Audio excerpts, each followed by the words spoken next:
Sí, muchas gracias, Xavier. Bueno, hemos estado antes reunidos comentando un poco la organización de la mesa. La idea es que, evidentemente, esto es una mesa redonda, pero es una mesa redonda absolutamente participativa por todos ustedes, donde lo importante y lo relevante, efectivamente, serán todas las cuestiones que puedan plantearnos. Simplemente a nivel procedimental me van a permitir que presente, además de al profesor Niño Becerra, a los demás componentes de la mesa. Bueno, nuestro presidente de AUSAPE, como saben ustedes, Xavier, es ingeniero industrial por la Universidad Politécnica de Barcelona y actualmente pues, ejerce su labor como IT Manager en Codorniu. Nos acompañan además, desde mi izquierda, si me permiten, Javier Sala, director de Penteo, ingeniero superior de comunicaciones y profesional experto en Analytics, proyectos de Business Intelligence y sistemas similares. A continuación, Rafael Berriochoa es actualmente el director de Recursos Humanos de la Administración Digital de la Comunidad de Madrid. Es licenciado en Ciencias Físicas, eso me ha sorprendido, no sé qué hace muy bien de licenciado en Ciencias Físicas metido de director de Recursos Humanos, luego nos lo explicará. Pero tiene una amplia experiencia, además, en el sector público como gestor y va a aportar su visión en este ámbito. Y finalmente nos acompaña en la mesa Juan Fontán, a mi derecha, ingeniero de telecomunicaciones y actualmente Senior Sales Director en UST Global. Yo me gustaría que cada uno de los componentes de esta mesa, que no han hablado todavía, pues nos dieran una pequeña visión de todo su ámbito de conocimiento de la magnífica exposición que nos ha hecho el profesor Niño Becerra, para a continuación, insisto, abrir la mesa de debate, ¿no? Empezando por mi derecha, pues Juan, si me lo permites, bueno, tú que tienes experiencia en todo el tema de las grandes corporaciones y la adaptación a este entorno, ¿cómo ves tú la adaptación de las grandes empresas, de las grandes corporaciones a este entorno competitivo actual, donde, como ha dicho el profesor Íñigo Becerra, pues, las tendencias económicas nos llevan a un gran cambio a futuro? Bueno, muchas gracias. La verdad es que el panorama es relevante. Nosotros trabajamos mucho con grandes corporaciones ayudándoles a recorrer cierto camino entre la situación en la que se han desenvuelto hasta ahora y nuevas situaciones a futuro. Algunos de los elementos que Santiago Niño comentaba forman parte de las reflexiones que hacemos con las grandes compañías, ¿no? Vivimos en un entorno donde la incertidumbre es absolutamente clara. Estamos hablando de que estamos en un proceso, en un periodo de transición y todavía no conocemos cuál va a ser el nuevo modelo.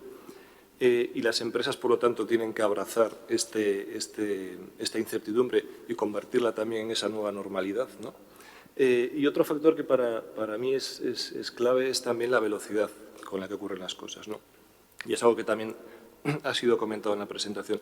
Hay un indicador que a mí me gusta mucho destacar que se llama la vida media de un conjunto de requisitos, ¿no? De un nuevo producto o de un nuevo servicio. Es un parámetro que se estudia desde hace alrededor de 30 años probablemente y que decía que en los 80, cuando diseñamos un nuevo producto o un nuevo servicio, esta vida media, que se define como el tiempo que tarda la mitad de estos requisitos en quedar obsoletos, estaba alrededor de los 3 años.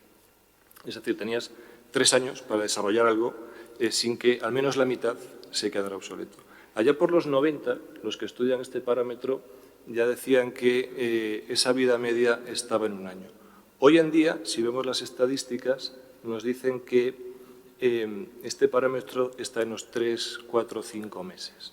¿Qué significa esto? Que si una organización tarda más de 3, 4, 5 meses en desarrollar un producto y ponerlo en el mercado, la mitad de lo que está creando ya no tiene valor. No tiene valor porque ha quedado obsoleto. La incertidumbre y la velocidad de cambio son dos parámetros que ahora mismo, bajo mi punto de vista, hay muchísimos más, evidentemente, conforman el entorno en el que se están moviendo las organizaciones.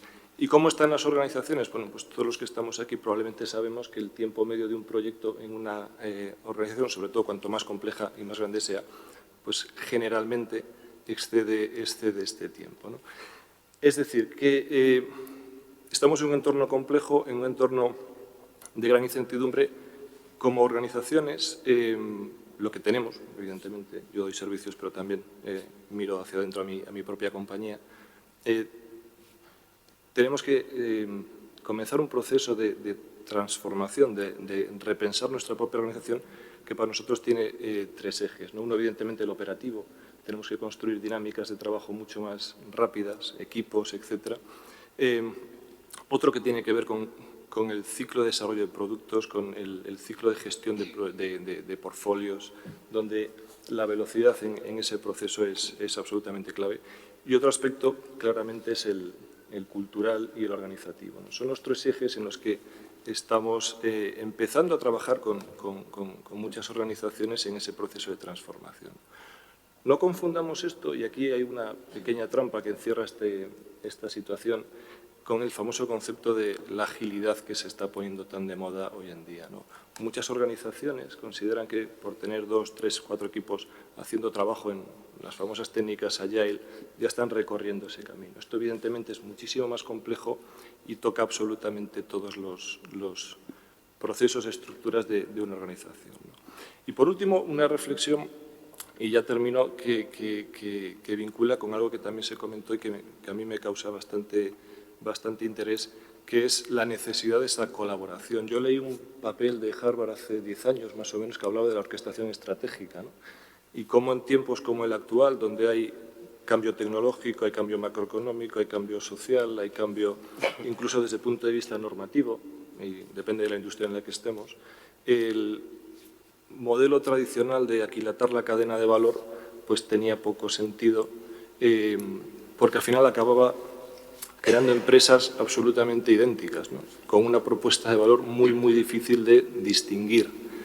Y son estos tiempos, como los que nos está tocando vivir, los que, y sobre todo gracias a la tecnología, los que llaman a crear modelos orquestados donde diferentes organizaciones de diferentes áreas, de diferentes industrias, podamos colaborar para crear una propuesta de valor mucho más desarrollada a nuestros clientes y donde se combinen servicios de diferentes ámbitos en esa propuesta de valor. Y es probablemente una de las formas de crear valor en el mercado hoy en día. Muchas gracias, Juan. Bueno, creo que enlazando con tu intervención, Javier, si te parece, tú que te mueves también en este ámbito de las grandes corporaciones, de las estrategias, del análisis de los modelos de negocio y de la inteligencia de negocios, ¿qué nos puedes aportar? Perfecto. Buenos días. En primer lugar, daros las gracias tanto a USAPE como a la universidad por la ocasión de poder estar aquí con todos vosotros. Y, bueno, mucho más sin entretenerme más y enlazando un poco con lo que ha dicho el profesor Niño Becerra y lo que decía Juan, y llevándomelo un poco al ámbito de la tecnología, que al final quiero entender que muchos de los que estamos aquí, por quién es el convocante, pues nos encontramos en ese entorno. Y cuando veía la exposición, decir, oye, ¿hacia dónde vamos? Realmente cómo está el mundo, cómo se está agotando este modelo y cuáles son las causas. Y yo quiero ver en la tecnología, en los que nos dedicamos a ella o en el entorno que nos movemos, uno de los culpables, parte de los culpables. Yo creo que esta tecnología nos ha llevado a muchos de los aspectos que decía el doctor, decía metanacional, o sea que tenemos un modelo que va a ser metanacional, metapersonal, metapolítico, interdependiente, interconectado. Todas estas cosas, todos estos factores, creo que la tecnología tiene cierta responsabilidad para que hayan sucedido, que esto sea mucho más amplio, mucho más global, y que al mismo tiempo yo creo que la propia tecnología es la que nos debe ayudar o la que nos puede ayudar como palanca a luchar y adaptarnos y a crear un nuevo modelo. Al final puede ser uno de los puntos de apoyo para llevarnos hacia ese nuevo modelo más flexible, más abierto, hacia este que sea más flexible, más adaptable, pues apalancándonos en las posibilidades que nos ofrece las nuevas tecnologías, no solo viendo el ámbito negativo, es decir, nos van a quitar empleo. Eso es un hecho, nos van a quitar empleo de un sitio, pero nos pueden llevar hacia otro. Entonces, apalancarnos en todas esas posibilidades que nos dan para ser más flexibles, para adaptarnos, para colaborar entre nosotros, para este modelo un poco que decía Juan ahora llamaría de competir, es decir, colaboramos y competimos entre nosotros. Ya no vale, y salía en la presentación también al principio, a decir, oye, somos todos, el lobo solitario no funciona, pero es verdad que al final cada uno nos debemos a nuestro negocio, a nuestro entorno. Entonces, va a ser difícil, pero yo creo que también es una cuestión de cambio de modelos y eso la tecnología apoyará. Es decir, que nuestros propios competidores al mismo tiempo sean colaboradores. Tenemos que tener una base y una parte que nos permita avanzar juntos y en cierto momento pues competir entre nosotros. Es un modelo totalmente distinto. Es un poco también por seguir enlazando y por seguir aquí también analizándolo, nosotros que nos dedicamos continuamente a pulsar y analizar el mercado, el problema para este cambio, al final, no es de tecnología, una vez más, eso está ahí, se puede utilizar. Lo que tenemos, y a lo mejor saldrá después, que hay ponentes que dominan mucho más que yo el tema, es un tema de talento, de falta de talento, y no es que no haya talento, y hablo a nivel nacional, nosotros investigamos a nivel nacional, sí que a lo mejor no hay el talento adecuado para lo que necesitamos en el sitio adecuado, y sobre todo de cultura. Todo lo que es transformación, el apellido digital, que es el que usamos ahora, yo creo que al final da igual, todo lo que sea transformar, al final tiene barreras, y la mayoría de las barreras son o somos siempre las personas. Es un poco, por irlo resumiendo, concretando, yo creo que para llegar a un modelo nuevo, más adaptado, más flexible, en el que colaboremos, que esté más integrado, en el que estemos coordinados, tenemos herramientas que nos pueden apoyar, pero la base está, y de esa la tenemos que empezar desde abajo, aquí desde la universidad, desde la propia empresa, en tener el talento adecuado y, sobre todo, en crear la cultura y la forma de trabajar que nos lleve hacia ese camino. Básicamente yo creo que con esto quería quedarme aquí, luego ya profundizamos en temas y datos que lo apoyan si queréis preguntar. Gracias.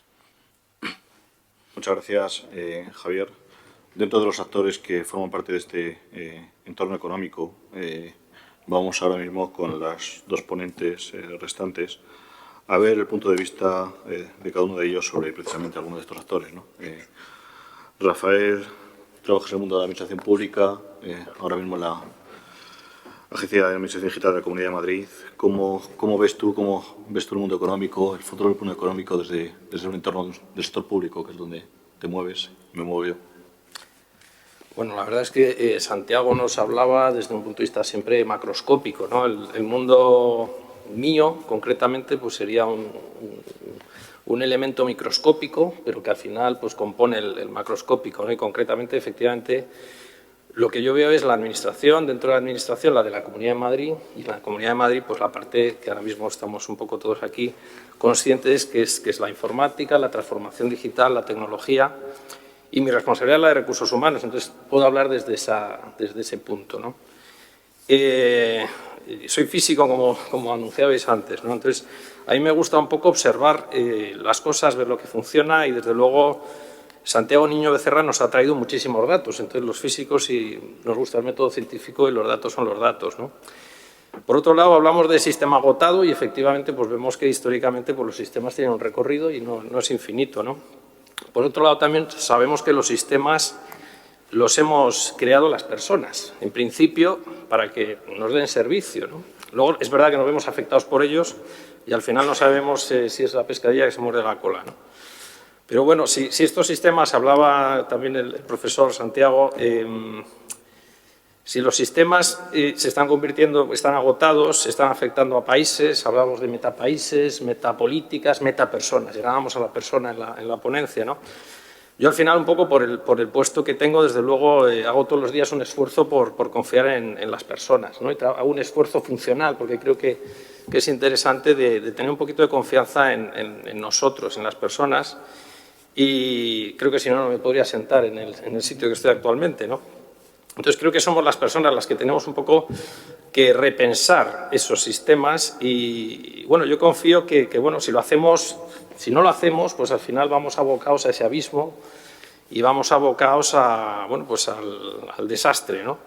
Entonces, bueno, podemos seguir actuando de un modo pues muy reactivo, automático, dejándonos llevar, o podemos adoptar un rol un poquito más proactivo, más protagonista, ver un poco qué son las cosas que se han agotado en este sistema. Me salgo un poco de la parte física y me meto ya en la filosofía, pero al final yo creo que es esencial, ¿no? El ser humano, ver qué es lo que nos está fallando. Está claro que hay una parte de competitividad que es sana, pero luego hay una parte pues más dura, ¿no? de pelea y de bueno, pues de expolio, ¿no? De las riquezas, etcétera, que vemos que no nos están llevando por buen camino. Entonces yo creo que tenemos que profundizar en qué significa esto de la colaboración. No nos queda otro remedio. Yo a nivel microscópico vuelvo un poco al entorno donde yo estoy, pues lógicamente a un director de recursos humanos le toca hablar con muchas personas que tienen problemas de todo tipo, profesionales, personales, etcétera. Y sí que observo que cuando hay un grupo, un equipo, hay un liderazgo compartido, hay una aceptación de la diversidad, las cosas funcionan. Yo digo que bueno, hay una organización sana y se producen milagros, se producen resultados, se producen cosas que pensábamos que eran difíciles o que no íbamos a llegar y de repente pasan y se resuelven muchos problemas. Y, bueno, volviendo un poco la pregunta desde el sector público, desde luego se pueden hacer muchísimas cosas, pero es esencial partir desde ahí, ¿no? También observo lo contrario, observo personas que, bueno, pues que hay una crítica, hay un pesimismo, hay una negatividad y eso enferma a la persona, enferma a los equipos y desde luego no da ningún resultado, ¿no? En fin, creo que me toca un poco, ¿no? Desde esta perspectiva de los recursos humanos, pues apostar y confiar en que somos capaces de reinventarnos a nosotros mismos, de sustituir los sistemas, lo podemos hacer por las buenas o por las malas, el propio sistema ya nos está dando los datos de por dónde va, todos los datos yo creo que nos presentaba el profesor son datos del sistema actual, no sé si hay más datos que estén por ahí subyacentes, quizás sean un poquito más difíciles de encontrar, que nos den algo de esperanza, ¿no? Porque claro, para mí el mensaje del profesor es un mensaje de aviso muy contundente y además basado en una información que es indiscutible, ¿no? Yo, aunque quede un poquito subjetivo, pienso que el ser humano vamos a tener la capacidad de reinventarnos, de reinventar los sistemas y bueno, vamos a ver, seguramente haya daños colaterales y haya situaciones que nos cuesten mucho, ¿no? El mundo desde luego no está nada fácil. Mucho más tampoco puedo decir desde mi perspectiva. Muchas gracias. Rafael, ahora mismo tenemos oportunidad en el debate también de incidir en ello. Y finalmente nos queda un aspecto, un interviniente dentro de este sector económico del que yo creo que nos puede hablar perfectamente Xavier, porque le conoce muy bien, que es el comportamiento del consumidor. Yo no sé, Xavier, desde vuestro ámbito, cómo veis la evolución de este comportamiento y qué tendencias marcáis para el futuro. Bueno, yo lo que comentaría, hoy hemos estado hablando de que está viniendo, el profesor nos ha indicado que viene un cambio importante y yo pienso que todo esto se está reflejando ya en las compañías, ¿no? Sobre todo en el área de consumo. Antiguamente las áreas de consumo pues tenían su ruta al mercado, tenían sus distribuidores y sus distribuidores llegaban al punto final del consumidor. Y a fecha de hoy siguen teniendo esta ruta del mercado, pero con una diferencia muy importante. Las empresas se empiezan a preocupar muchísimo de cómo estamos llegando al consumidor. Y no solo esto, sino que quieren conocer mejor al consumidor, ¿no? Antiguamente pues, se utilizaban para entendernos las tecnologías tradicionales de webs, e-commerce después tenemos CRMs, todo el tema de redes sociales. Esto ya es, para entendernos, esto ya es lo antiguo, ¿no? Las empresas a la fecha de hoy ya se están planteando pues, temas de realidad virtual, temas de lectura por imagen, o sea, ver realmente de manera automática cómo un consumidor, cuando está delante de una pantalla, cómo se está comportando o cómo realmente se está comportando un consumidor cuando coge el producto, si lo deja, si lo vuelve a dejar. Este tipo de datos es el que realmente las empresas, desde un punto de vista de consumo, se están empezando a preocupar, ¿no? Y hay tecnologías que realmente son fascinantes, ¿no? Como todas las empresas, seguramente se están planteando su transformación digital y todas las empresas ya tienen su transformación digital. Y yo pienso que, bueno, yo tengo mi pequeña fórmula de transformación digital. Yo digo que la transformación digital es igual hacia el cubo, ¿no? Y digo hacia el cubo porque pienso que es muy importante incidir en colaboradores, en clientes y en consumidores, en cada una de las tres patas, ¿no? En consumidores estaríamos hablando pues, de todas las tecnologías nuevas que están saliendo, ¿no? En la pata de colaboradores estaríamos hablando de todo el tema de colaboración virtual, estaríamos hablando de todos los sistemas de conferencias, estaríamos hablando de todas las redes sociales internas de las empresas y después también a nivel de cliente, pues de todos los nuevos servicios que se están ofreciendo. O sea, antes iba al comercial, directamente visitaba al cliente y ya está, ¿no? Pues ahora no, pues realmente los clientes quieren mucho más, quieren tener información en tiempo real de la empresa, ¿no? Y por esto yo pienso que es muy importante que cuando hablamos de transformación digital de las empresas, pues que estemos hablando de cada una de las tres patas. Colaborador, cliente, consumidor, ¿no? Y por último, una palabra que ha salido en todos, colaboración, ¿no? Colaboración, yo pienso que a mí me ha gustado mucho que saliese porque pienso que AUSAPE es una de las vocaciones que tiene, la colaboración entre todas las empresas, ¿no? Y es uno de los principios que nosotros fundamentamos, ¿no? O sea, el trabajo en las sesiones de los grupos de trabajo que tenemos, que todas las empresas trabajen conjuntamente, y realmente me ha gustado mucho que saliera. No. Muchas gracias, Xavier. Creo que lo importante ahora mismo es que intervengan, evidentemente, todos ustedes, que es una turba de debate frente a todos los participantes, pero me van a permitir, y abusando de mi rol de moderador, que en este caso al profesor Íñigo Becerra le formule yo la primera cuestión. Y va muy relacionada con lo que han comentado de Rafael y con mi rol también aquí, como representante de una universidad pública, ¿no? Yo creo que la intervención del profesor Íñigo Becerra ha ido muy relacionada, nos ha dado efectivamente numerosos datos, y a mí sí hay un dato que particularmente, personalmente, me ha preocupado bastante, ¿no? Y es que en un mundo donde la previsión a futuro es de mayor desigualdad, de menor crecimiento, comenta en paralelo que hay un factor que es el declive del Estado. Y todos los que entendemos la administración pública, todos los que entendemos el rol del papel público, precisamente entendemos que las políticas públicas tienen que ir destinadas precisamente a favorecer o a dirigirse hacia aquella sociedad más desfavorecida, a favorecer la igualdad, a mejorar la situación precisamente de ese tercio que él comentaba de personas no necesarias, ¿no? A mí eso me ha preocupado, y sí quisiera incidir un poco sobre esto en relación a tu opinión en este asunto, ¿no? ¿Realmente el Estado debe seguir ocupándose de estas políticas y si ese declive va a entorpecer precisamente el desarrollo de esas políticas? ¿O piensas que lo que hay que cambiar es un poco el rol del papel del Estado, dejar de hacer algunas cosas en la administración pública y dedicarse a otras? ¿Cómo lo ves desde el punto de vista del rol público, de las políticas públicas? A ver, el Estado, claro, para nosotros el Estado ha existido siempre, porque siempre lo hemos conocido. Pero el Estado es muy nuevo. O sea, el concepto de Estado lo inventa el rey Felipe IV el Hermoso de Francia en el siglo XIV. Y lo inventa para una cosa muy concreta, para sacarse de encima el poder de la Iglesia. O sea, la Iglesia de Roma, entonces no había otra, estaba muy orientada a intervenir en el poder político. De hecho, el emperador de Alemania lo era cuando tenía la bendición de la Iglesia. O sea, ustedes fíjense el poder que tenía la Iglesia, ¿no? Bueno, pues el rey, Felipe IV el Hermoso, dijo, esto se acabó, y en el siglo XIV inventa el Estado, inventa nuestro Estado, lo que conocemos hasta ahora, y le dice a la Iglesia, Iglesia, tú te ocupas de esto y yo me ocupo de esto y aquí no entres. Bueno, y así ha sido. Pero fíjense que esta anécdota, o esto lo he explicado para decirles que antes del siglo XIV el Estado no existía. O sea, Roma no era un Estado, era otra cosa, era un imperio, pero no era un Estado. A partir del siglo XIV el Estado existe.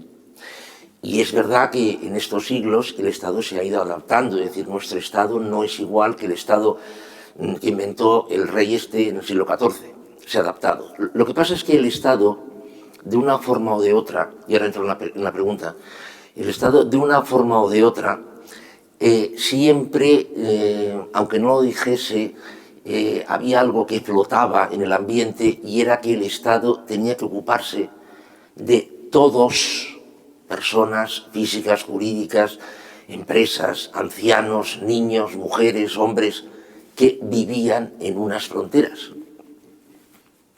¿Sí? Pero claro, esto ya no es así. Es decir, por un lado, no es sostenible.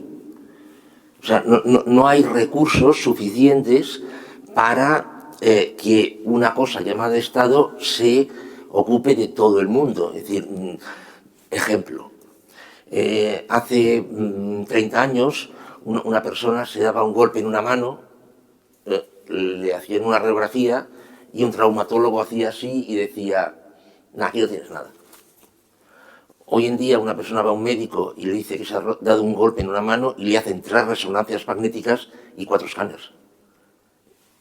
Que a ver, que está bien hacer eso. O sea, no digo que no esté bien, pero eso cuesta una fortuna. Entonces, no hay recursos para que el Estado siga haciendo lo que hacía. Piensen ustedes en el ejemplo que quieran. Pero es que a la vez, y en la línea que comentaba antes, de que la idea es ir todos a más, esto ya no es así. Volvamos a Alemania. En Alemania hay 4 estados, 4, Baden-Württemberg, Baviera, Hesse y Hamburgo, que están sosteniendo la economía de Alemania. Es así. En Bélgica hay 1, que es Flandes. O sea, es que el concepto de Estado se está diluyendo. Y por favor, aquí no hay nada de política ni de ideología. O sea, es que es así. O sea, Valonia, el otro estado de Bélgica, bueno, Bélgica tiene 3, lo que pasa es que Bruselas es un invento. Valonia, cuando el modelo viejo, el modelo antiguo, era el modelo bueno, iban como una moto. Cuando se empezó a producir todo este cambio, quedaron absolutamente arrinconados con sus industrias siderúrgicas, y etcétera, etcétera, ¿no? Entonces, claro, el Estado, el concepto de Estado, yo creo que se va diluyendo totalmente. Entonces, claro, ¿qué es lo que un escenario muy válido que puede pasar? Bueno, pues una gran corporación que de alguna forma ponga en marcha una serie de procesos a nivel mundial para atender a sus empleados, colaboradores, etcétera, etcétera, pero ella misma, a nivel educativo, a nivel sanitario, a nivel incluso de, coberturas de riesgo, pero el Estado como tal, o sea, el Estado como tal me refiero a Francia como Estado, Alemania como Estado, Canadá como Estado. A ver, es que no, o sea, no, oiga, y lo siento si no les gusta lo que he dicho, pero porque es que es muy fuerte esto es muy fuerte, o sea, esto es un cambio totalmente de chip, es un cambio de chip totalmente. Entonces, claro, con todo lo que ello comporta, claro, es decir, especialización por zonas, en fin, etcétera, etcétera. Gracias, Santiago. Yo creo que más que no nos guste, nos asusta, sinceramente, pero efectivamente son factores que tenemos que controlar, ¿no? Creo que lo importante ahora mismo ya es abrir el turno de preguntas, el turno de cuestiones para todos ustedes. Sí les rogaría, por favor, que aquel que pregunte pues se nos presente y así nos vamos conociendo entre todos muy brevemente y formule la pregunta bien generalmente dirigida a la mesa o bien a la persona concreta que ustedes estimen. No sé quién se lanza.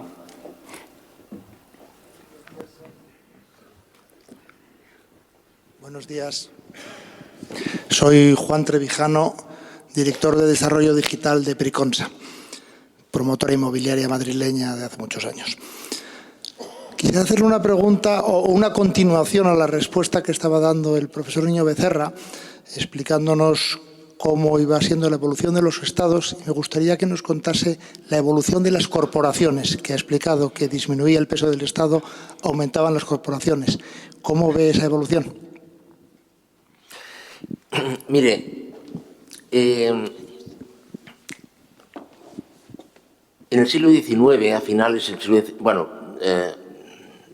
finales del siglo XIX, década de los 80, la Standard Oil Trust del señor Rockefeller llegó a controlar el 95% de la producción y distribución del petróleo en Estados Unidos. 95%, 95%. Bien, allí el capitalismo fue muy listo, fue muy hábil y se dio cuenta que aquello llevaba a la catástrofe. O sea, llevaba a la catástrofe. Entonces se puso en marcha, se promulgó la Sherman Antitrust Act. La Standard Oil fue dividida en una serie de compañías, etcétera, etcétera, y estas compañías fueron evolucionando cada una por su cuenta, ¿no? Entonces, durante una serie de décadas, la obsesión máxima, tanto legal como política, fue que fuese imposible que se crearan entes potentes que llegasen a controlar, dominar no solamente sectores, sino incluso productos, líneas de producto. Y se puso auténtico empeño en esto, se puso absoluto empeño. Y de hecho aún se sigue poniendo un gran empeño. Lo que pasa es que hoy esa carrera... ¿Y quién ponía ese empeño? Evidentemente los estados, sea de forma individual, Estados Unidos, Japón, etcétera, etcétera, o bien de forma colectiva, en forma de Unión Europea, o Comunidad Económica Europea. Bien, lo que pasa es que esta carrera se ha perdido. O sea, hoy en día las corporaciones, las grandes corporaciones, tienen suficiente fuerza y poder, evidentemente financiero, pero a la vez tecnológico, a la vez organizativo, para darle la vuelta literalmente a lo que quieran. Le voy a poner un ejemplo muy claro. Cuando General Electric compró hace 2 años una división de Alstom, de la empresa esta francesa Alstom, pagó cash. Cash quiere decir, puso encima de la mesa 4.500 millones de dólares. Ahora usted me preguntará, ¿y de dónde lo sacó? Lo sacó del cajón en el que tenía en efectivo 18.500 millones. Hoy en día la cotización bursátil de Apple es de 600.000 millones de dólares. Esto casi equivale al 55% del PIB de España. Es decir, hoy las grandes corporaciones, a través de su diversificación y a través de su penetración, de una forma directa, por compra, adquisición, fusión, absorción, etcétera, etcétera, o bien de forma indirecta a nivel de colaboración, están llegando a una serie de dominios y controles prácticamente absolutos. Le voy a poner otro ejemplo y, por favor, si me extiendo, me dices que me calle. Yo conozco una empresa que suministraba piezas a una empresa automovilística. No digamos nombres y dejémoslo así. No eran piezas muy importantes, pero eran piezas. Entonces, un día esta empresa automovilística le llama y le dice, oye, mira, ven, porque tenemos que redefinir una pieza que nos suministras. Ah, muy bien. Fue allí, se tomaron un café, le pasaron una carpeta de planos y de especificaciones y me dice, bueno, si tienes alguna pega, alguna duda, pues me llamas, ¿no? Vale. El señor este se vuelve a su empresa, le da al departamento técnico la carpeta de planos y de especificaciones, el departamento técnico se la mira y le dice, oye, dice, aquí nos dicen que utilicemos un acero que no existe. Dice, ¿cómo que no existe? No, esta calidad no existe. Dice, pero se podrá pedir. Dice, sí, claro, se puede pedir. Pero nos piden que fabrique, cuando la pedimos, nos dicen que como mínimo tienen que fabricar 3.000 toneladas. Y nos dan un plazo de entrega de 6 meses. Dice, no, pero si esto no puede ser. Bueno, llama automáticamente a la automovilística y le dice, oye, mira, es que mi departamento técnico me dice esto. Y dice, no, dice, llama a tal sitio. Le da un teléfono, dice, oye, ¿ustedes tienen este acero? Y dice, sí. ¿Qué plazo de entrega? Dice, inmediato. Dice, ¿qué precio? Dice, gratis. Dice, ¿cómo que gratis? Dice, sí. Dice, queremos el 0,1% de su empresa. Es decir, ¿qué quiero decir con este ejemplo? Que es una anécdota. Lo que quiero decir es que el poder de las corporaciones, y no lo estoy diciendo de forma peyorativa, ni mucho menos, viene marcado por la propia evolución de la dinámica histórica. Ahora ha llegado un punto en el que tienen capacidad para entrar como quieran y donde quieran, donde les interese. Y esto es así, es decir, que ¿cómo veo la evolución de las corporaciones? Absolutamente creciente e imparable. Bueno, ni que decir tengo que la mesa queda abierta, evidentemente, a que cualquier ponente pueda complementar, intervenir cuando lo estime oportuno. Si hay alguna otra cuestión.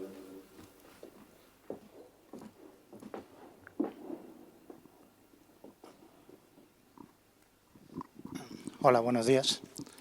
Soy Nacho Santillana del Ayuntamiento de Barcelona. De profesión soy economista y ya que tengo el privilegio, Santiago, quiero hacerte 2 preguntas. ¿Cómo ves el tema de la renta o el ingreso básico? Que en el caso de mi ayuntamiento se está planteando. Entiendo que en contra, pero me gustaría saberlo. Y luego el tema de las grandes corporaciones.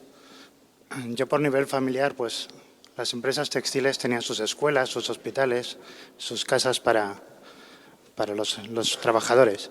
¿Te estás planteando algo así tan grande, digamos, del siglo XXI? ¿O es otra foto que no entiendo? Gracias.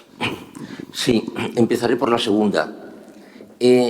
No es un símil desacertado. De hecho, como ya sabes, Albarrada está lleno de, bueno, ahora son monumentos históricos, ¿no?, de empresas que la gente nacía allí y prácticamente se moría allí, y allí pues trabajaba, vivía, tenía hijos, tenía el economato y la cooperativa y todo allí, ¿no?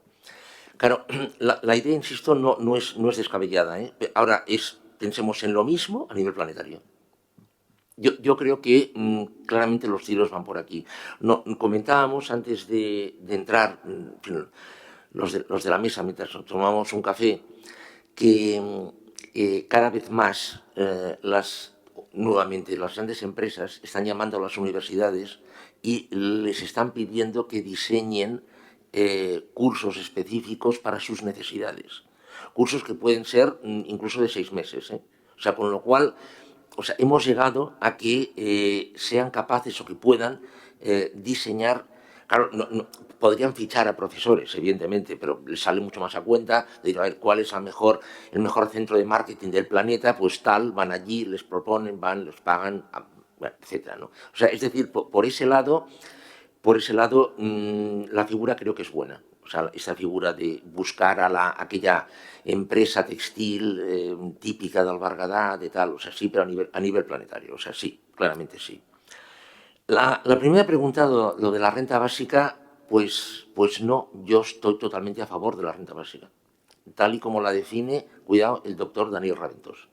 Es decir, una renta básica no condicionada, luego diré por qué, claro, evidentemente, una renta básica no condicionada en la que todo el mundo participase. Es decir, la señora Ana Patricia Botín tendría una renta básica, evidentemente. ¿Por qué soy partidario de la renta básica? A ver, yo pienso que vamos a pesar de esto se ha estudiado bastante, o sea, es decir, sí que hay datos que comentábamos antes, sí que hay datos, lo que pasa es que son datos que no se publican porque son tan horrorosos, tanto, que no se publican. Hay estimaciones, para que ustedes se hagan una idea, hay estimaciones que apuntan que en algún momento del siglo XXI, ustedes dicen, bueno, eso es muy largo, ya, lo que pasa es que en términos históricos un siglo no es nada, ¿no? Hay estimaciones que apuntan que en algún momento del siglo XXI, para generar el 100% del PIB del planeta, hará falta solamente el 5% de la población. Eso sería, en términos actuales, unos 350 millones de personas, más o menos, para que se hagan una idea. Y en el planeta hay 7.000 millones. Es decir, que esa población, cuidado, que no va a ser necesaria, algo tendrá que hacerse con esa población. Algo tendrá. En el siglo XVI nos habríamos inventado una guerra, evidentemente, pero ahora las guerras no son imaginables. Entonces, claro, evidentemente la única vía, la única posibilidad que hay para que a una persona se le garantice un mínimo, claro, evidentemente la renta básica no permitiría tener un Ferrari, evidentemente. La única vía para que una persona tenga garantizado lo mínimo es la renta básica, y a partir de aquí, búscate la vida. O sea que sí, yo soy partidario. Bueno, yo tal y como lo veo, ¿no? Yo pienso que la renta básica se implementará. La marihuana va a legalizarse en todas partes. Como ustedes saben, se dice que es calmante la marihuana. Y, evidentemente, también el ocio va a tener que abaratarse muchísimo, para que, de alguna forma, esa población no necesaria tenga unos mínimos.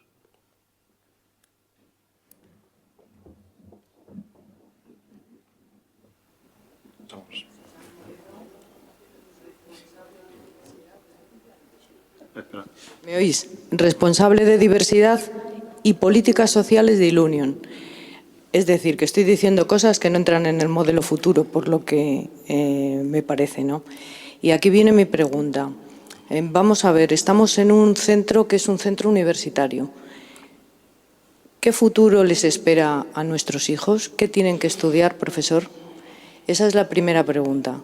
La segunda, ¿qué futuro nos espera a los que no vamos a llegar al 2060? Me refiero al envejecimiento de la población, es evidente. ¿Qué va a pasar con el envejecimiento de la población? ¿Qué solución va a haber o va a ser este tercio que estaba comentando actualmente en el que van a estar integrados? Muchas gracias. Mire, en el año... ¿Qué año fue?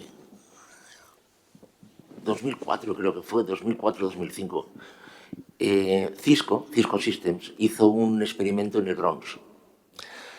Se fue a las zonas más deprimidas del Bronx, fue a las escuelas, habló con los directores de las escuelas y les pidió permiso para hacer una encuesta.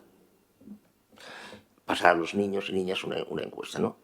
Eran niños y niñas, me parece que como máximo tenían, me parece, entre 7 y 11 años o 7 y 10 años. Entonces, de esas encuestas sacaron a 23 genios. Literalmente, genios.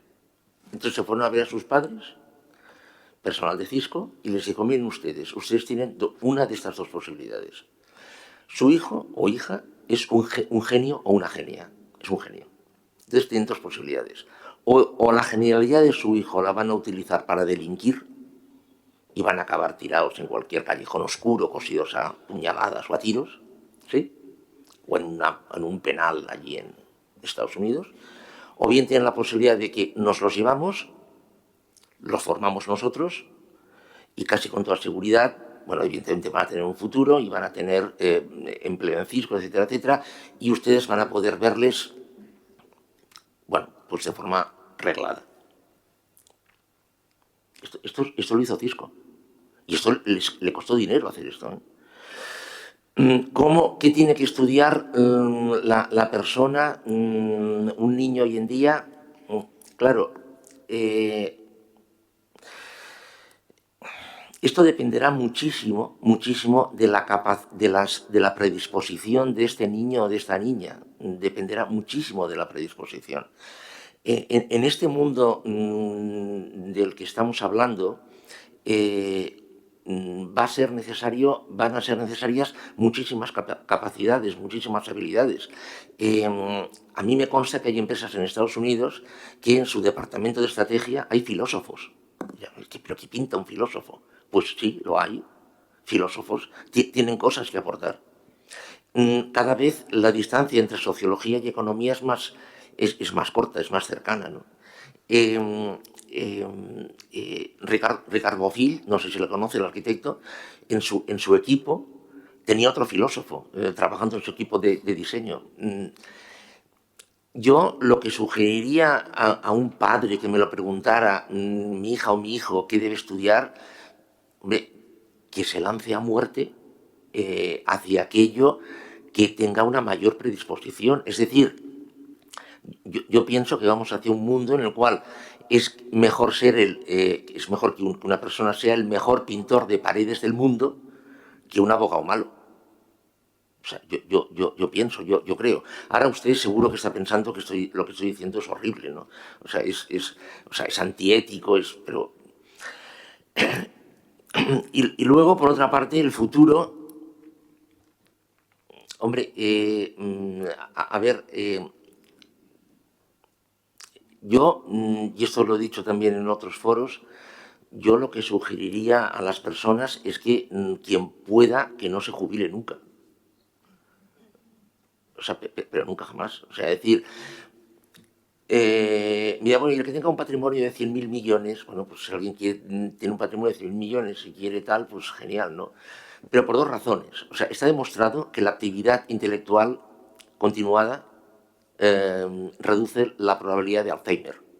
Aunque nada más sea por esto, vale la pena seguir trabajando. Pero es que, en segundo lugar, también las pensiones, y esto ya afortunadamente cada vez se está diciendo más, están menos garantizadas, ¿no? Con lo cual también, aunque nada más sea por esto y si no se tiene una capacidad de ahorro tremenda, en fin, seguir trabajando.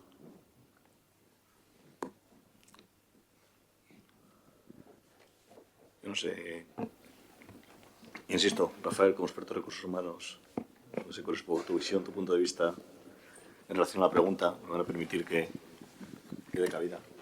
Bueno, yo la verdad es que antes apuntaba la posibilidad de si el profesor Niño Becerra nos estaba trayendo pues, los datos del sistema con series muy largas, ¿no? Pero del sistema actual, apuntaba de manera sutil a qué otros datos deberían servirnos para un poquito de guía, para ver si estamos consiguiendo incorporar de manera emergente algo diferente que nos pueda ayudar. No sé si existe algo. ¿Algo?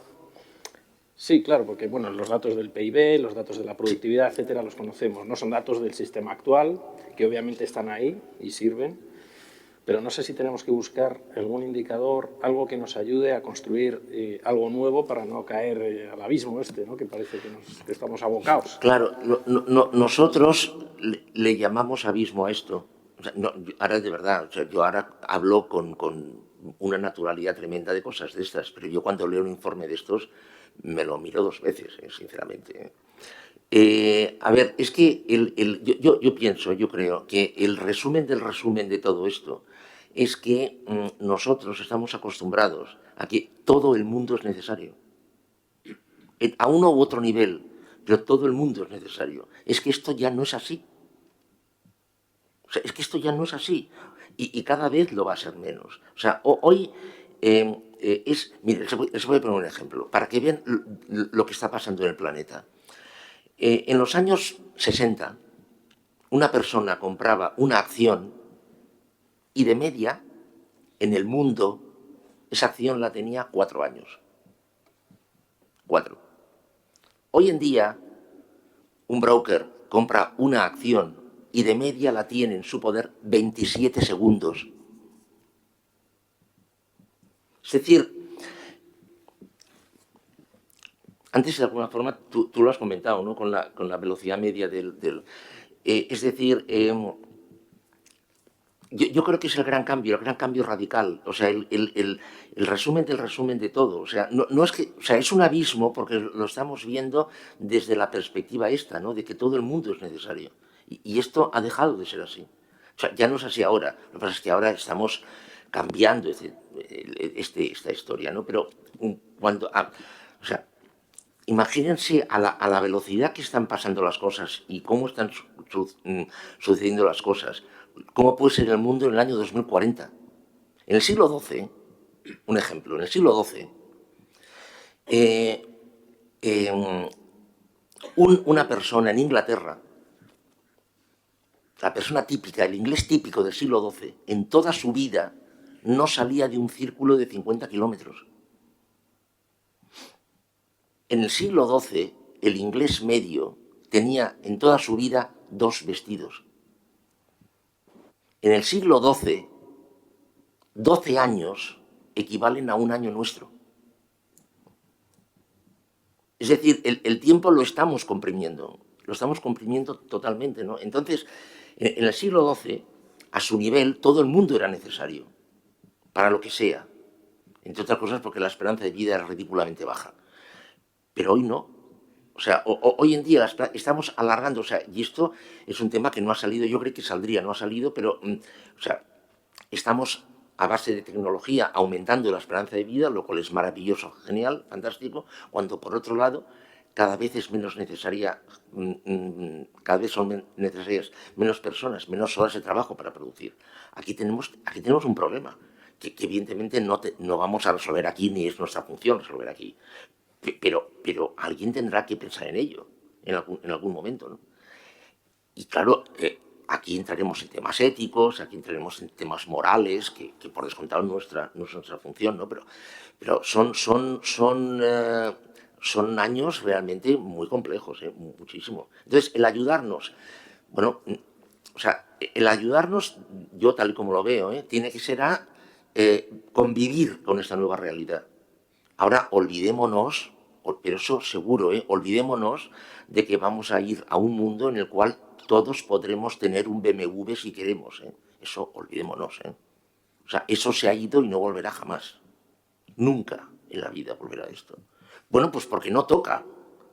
O sea, si esta conversación la tuviéramos en 1750, cuando los campos en Inglaterra se parcelaron, Antes los campos se cultivaban en un sistema de campo abierto, ¿no? O sea, la tierra era de una comunidad y si tal se cultivaba. Bueno, si ahora lo tuviéramos entonces diríamos, oh, fíjate, qué terrible, ¿no? Las tierras están dejando de ser comunales y están pasando a ser privadas. ¡Qué horror! Eso es terrible.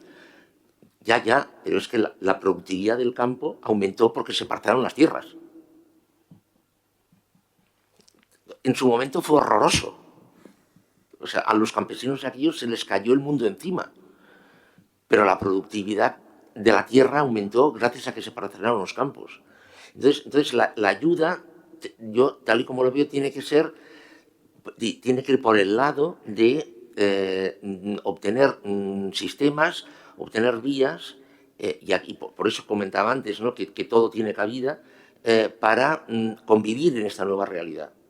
Ahora, los campos ya no pueden volver a ser comunales, nunca. La verdad es que se me ocurren un montón de cuestiones, pero evidentemente prefiero que intervengan ustedes. Tenemos por ahí una cuestión.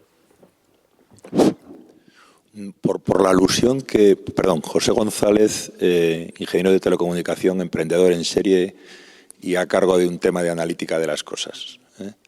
La alusión que has hecho al tema del lobo estepario no sé si dejan el emprendimiento en un buen lugar, porque si solo van las corporaciones a ser las que mandan, que desde nuestro punto de vista son un poco dinosaurios, con perdón para el que se ve afectado, y los que somos ágiles no por metodología, sino porque no nos queda más remedio, pues moriremos en nuestro garaje, a la vez que nos surten de capital riesgo de una manera exuberante, incluso a veces un poco ofensiva. No sé cómo cuadra todo esto con este cuadro, con perdón, un tanto depresivo, ¿no? O sea, dice, nos salvamos algunos, estos que creemos que nos vamos a salvar, vamos a morir antes. ¿Qué opinión tienes del emprendimiento? Yo no, sí. Ayer, cuando digo ayer es ayer, ayer me comentaron que un banco, evidentemente comprenderán que no les diga cuál, un banco ya ha puesto en marcha un sistema de startups interno. ¿Qué quiere decir esto? El banco ha dicho a sus empleados de todo el mundo, bueno, poner en marcha cosas entre los empleados. No solo. O sea, decir, si son entre los empleados, pues muy bien, pero si es con gente de fuera también, pues genial. O sea, decir, un empleado y 2 de fuera, pues muy bien. 2 empleados, genial. 3 empleados de dentro y 1 de fuera, pues también genial. Poner en marcha startups, ese proyecto, esa idea de proyecto, que eso es emprendimiento totalmente, esa idea de proyecto es pasada por una comisión con una mente así de ancha, no así, así de ancha, ¿sí? Y es financiada o no es financiada. Eso se desarrolla, luego lo puede desarrollar una participada del banco o no, o venderlo, etcétera, etcétera, etcétera. Es decir, esto les aseguro que es auténticamente cierto. ¿Qué significa esto? Bueno, esto lo que significa es que el señor del garaje puede seguir existiendo perfectamente, pero integrado en una estructura.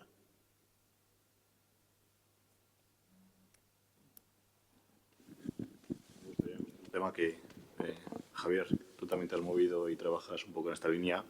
Ver un poco también tu punto de vista sobre la pregunta, que creo tremendamente interesante, claro. Sí, a ver, y bueno, va un poco en la línea de lo que decía también Santiago.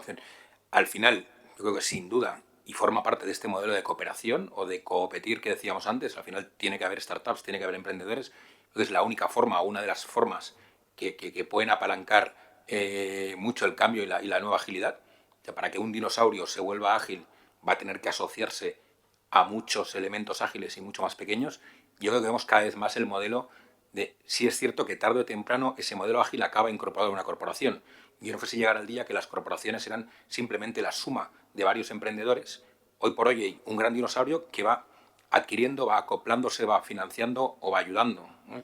tanto en el modelo que sale desde fuera, como lo decías, yo emprendo por mi cuenta, tengo las ideas, busco el capital y luego pues, me adquieren, colaboran, me asocio con otros, o el mismo modelo que citabas ahora del banco, que muchas empresas, sobre todo quizá más del entorno tecnológico, pero otras que no lo son. Yo tengo varios clientes, alguna corporación grande, que ya hace tiempo que está aplicando la política de decir, oye, el que quiera entrar en área de innovación o para emprender, tiene el 20% de su tiempo disponible.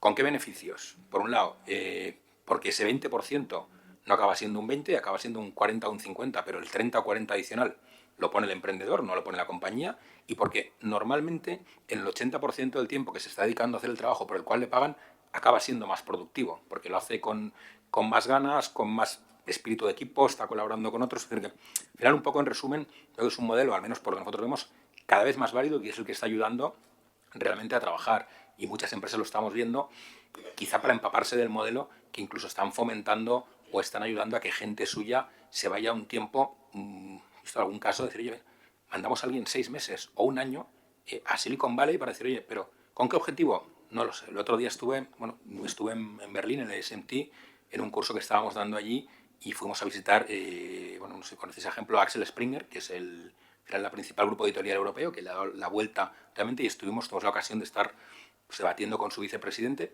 Ellos mandaron a 3 personas, incluido el hijo del presidente, un año.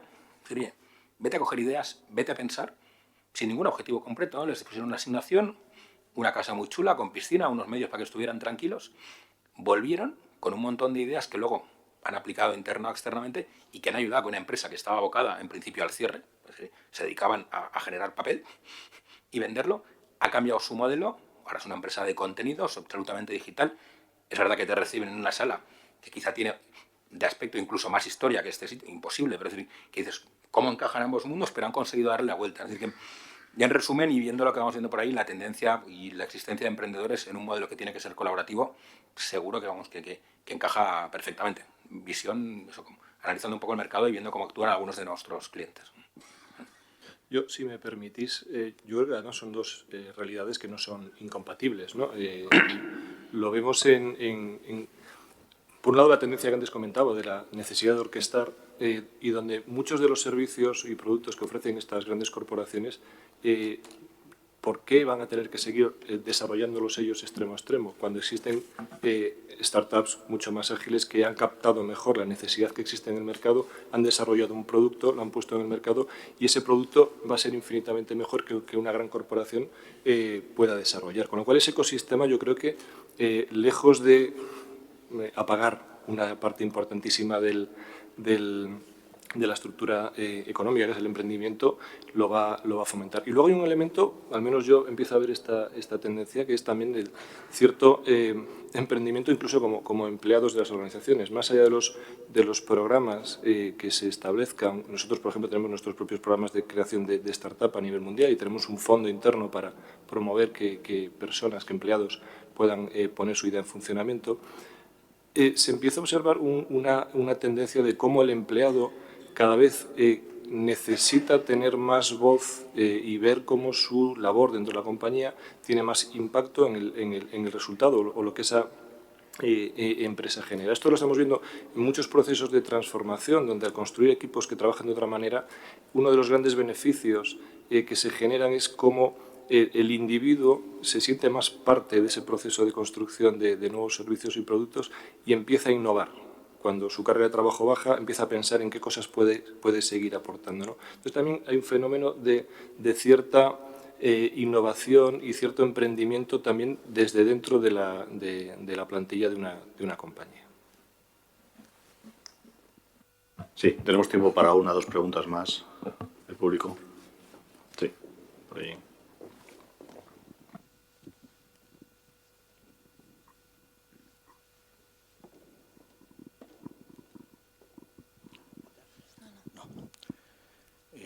Hola, mi nombre es Tomás Acuyo, soy de la empresa Navantia, una empresa de 2 siglos y medio de historia.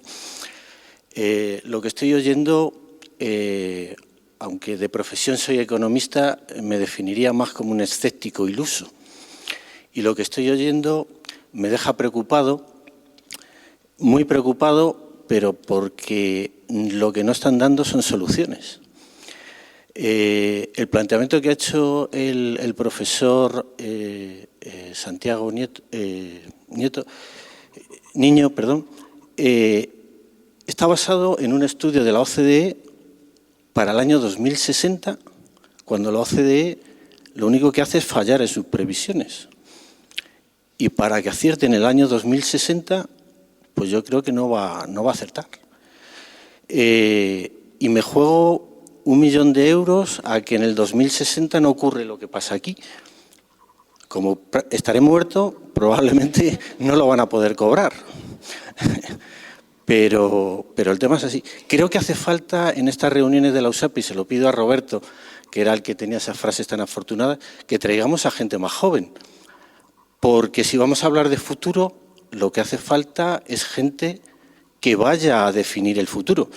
El futuro que nosotros estamos definiendo aquí, ahora mismo, bajo el paraguas de un edificio del siglo XIX, que todavía perdura, pues yo creo que tiene que ser algo mixto entre pasado y futuro. Eso no lo estoy viendo aquí. Tiene que haber algo mixto entre pasado y futuro. Creo que el profesor Niño va a acertar, pero creo que por desgracia, porque está en nuestra mano, y esto lo digo para el de Recursos Humanos, poder cambiarlo. Yo creo que la renta básica que tenemos que lograr y perseguir es tener todos un BMW. ¿Por qué no? Si con poca gente podemos trabajar y crear PIB para la mayoría, el 5% lo puede hacer para el 95%, ¿por qué no puede ser la renta básica un BMW? Estamos dando ya la solución al futuro nefasto. Lo que vamos a necesitar, aparte de marihuana, es antidepresivos. Espero que nos den alguno en la próxima brunch que vamos a hacer aquí. ¿De acuerdo? Gracias.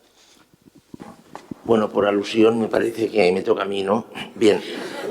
Iba a responder yo también por lo de la universidad. Creo que Ya. los dos. Luego te... Bueno, de entrada supongo que sabrá usted que hoy en día la familia de medicamentos que más se vende son los ansiolíticos, por encima de los cancerígenos y los cardiovasculares. O sea que sí.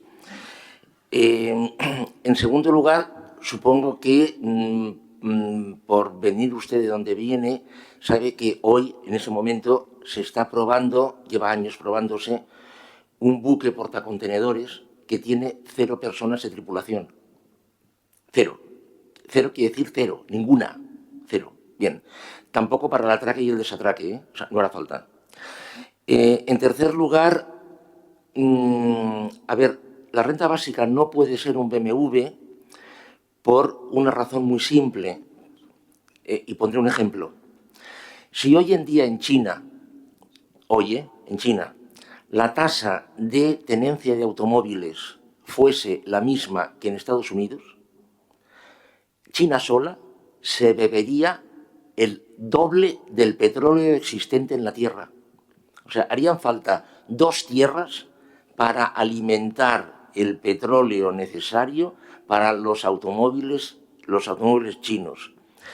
Yo creo que soluciones sí que hemos dado. Lo que pasa es que son soluciones que se alejan totalmente de lo que hemos vivido en los años 50, 60 y 70, y a España la dejo un poco al margen.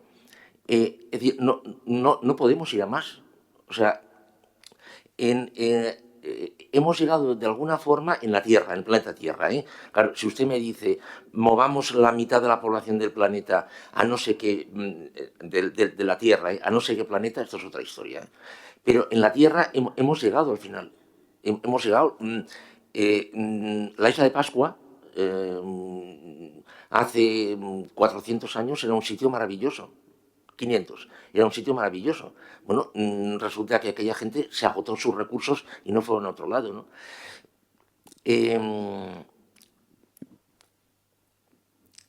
Bueno, yo tengo la edad que tengo, evidentemente, pero le aseguro que hay personas, sociólogos, economistas, ingenieros que son mucho más jóvenes que yo y que van por la línea de que los recursos son limitados. O sea, no podemos seguir al ritmo del modelo Kleenex que llevábamos, ¿no?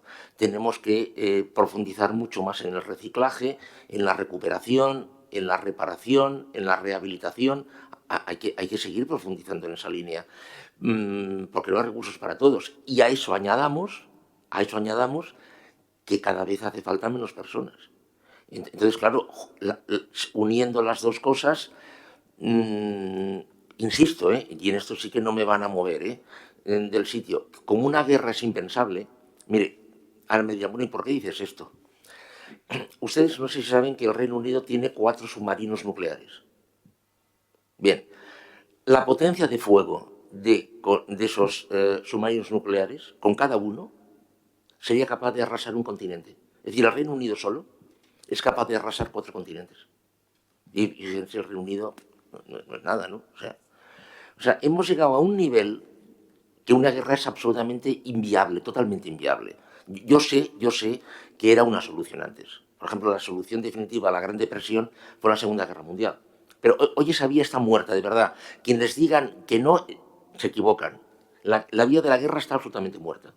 Entonces, claro, administremos lo que tenemos. Si en esa administración, gracias a la tecnología, podemos gastar menos cobre, menos commodities, en una palabra, y el trabajo lo es, usémoslo. Pero claro, evidentemente esto tiene pues unos temas paralelos.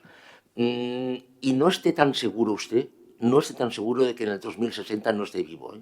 No esté tan seguro. Porque tal y como evoluciona la tecnología médica, no lo sé.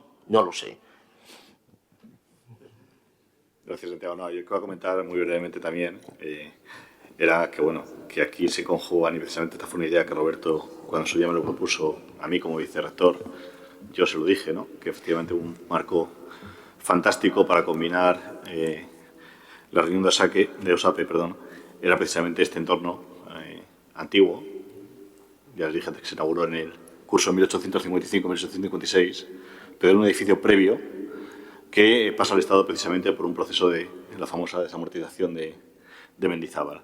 Yo creo que combinar pasado y futuro es necesario. Yo creo que conocer la realidad es absolutamente necesario. Creo que los datos, efectivamente, al final, a 2060, se pueden equivocar, pero creo que lo importante es la tendencia. La tendencia es una realidad, ¿no? Yo aquí no se ha citado en la sesión de hoy, pero yo el otro día, leyendo una de las últimas entrevistas que le hacía precisamente el profesor Íñigo Becerra, hablaba de la deuda pública y comentaba, corrígeme por favor si me equivoco, que la deuda pública, al nivel que está actualmente, jamás se va a poder devolver.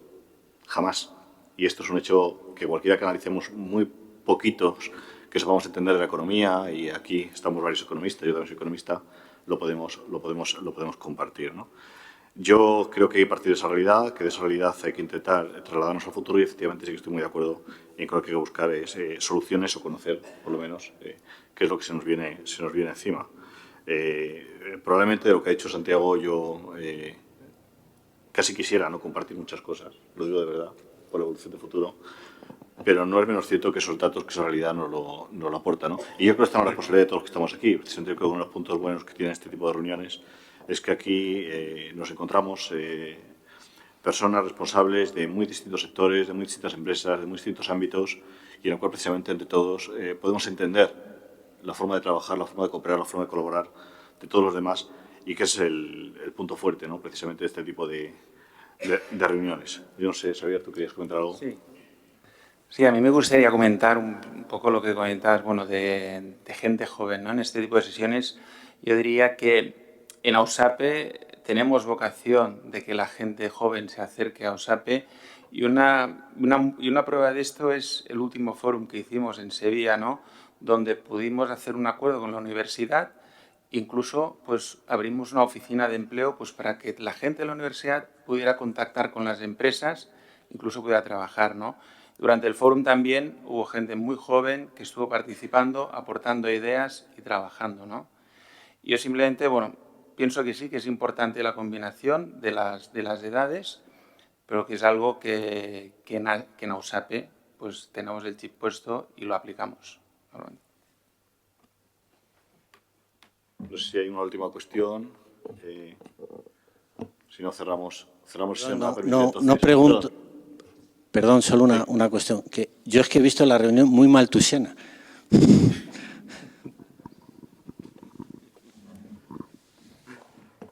Bueno, intentemos trasladarla hacia otro ámbito ahora en el brunch. Me van a permitir terminar o cerrar esta mesa redonda precisamente pues, con una pequeña anécdota antes de dar la palabra para la clausura a Xavier, ¿no? Antes le decía, veo muy brevemente la historia de personas que han pasado por esta sala. En esta sala impartió en 1930 también José Ortega y Gasset su famosa conferencia sobre la misión de la universidad, algo que hoy perdura y que muchos de nosotros todavía asumimos gran parte de sus premisas como ciertas, casi 100 años después, ¿no?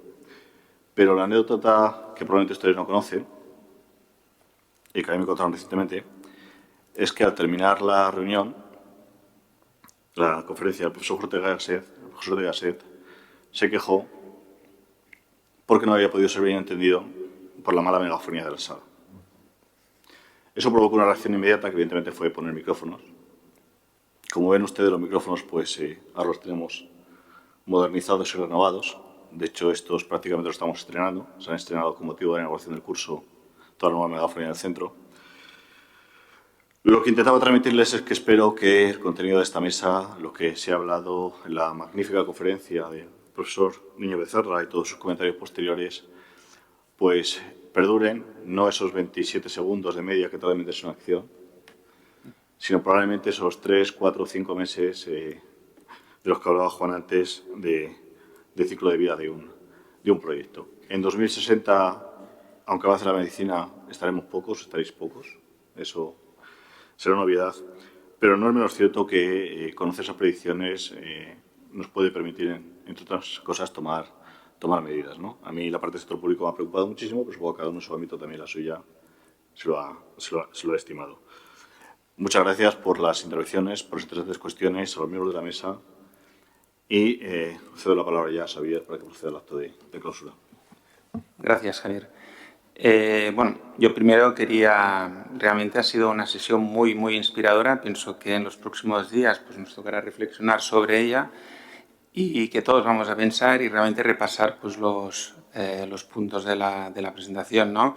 En primer lugar, yo quería agradecer a Santiago Niño Becerra por la presentación, por la sesión que nos ha dado. También quería agradecer pues, a todos los miembros de la mesa, que realmente pues, ha sido una participación muy activa, a todos los asistentes, y después que también quería hacer un agradecimiento especial pues, a la universidad y en especial a Javier Sevillano, a Lorenzo González y a Óscar Soler, pues por haber hecho posible pues, que esta sesión, que AUSAPE pueda tener esta sesión hoy aquí. Para recordar esta sesión hemos preparado un regalo especial, que es un fácil de un incunable. Es un libro, es un incunable que únicamente existe una copia aquí en España, donde lo podréis, que os lo entregarán justo ahora al salir. Y es una copia realmente que está hecha con mucho cariño por parte de AUSAPE, donde la oficina pues, ha estado trabajando y la ha hecho realmente casi fiel a su imagen, realmente, ¿no? En el mundo existen 4 copias únicamente y en España es la única copia que existe. Y después también quería hacer un agradecimiento pues, a Marta Torres, pues, la directora de la Biblioteca de Historia Market, que ha hecho posible que podamos hacer este regalo, que es la que nos ha ayudado pues, a poder hacer este tipo de regalo y nos ha facilitado el trabajo, ¿no? Y por último, quería agradecer, como no, pues, a la oficina realmente pues, que ha trabajado muy duro pues, para que esta sesión haya sido realidad. Y yo quería pediros pues, un aplauso por ellos, por favor.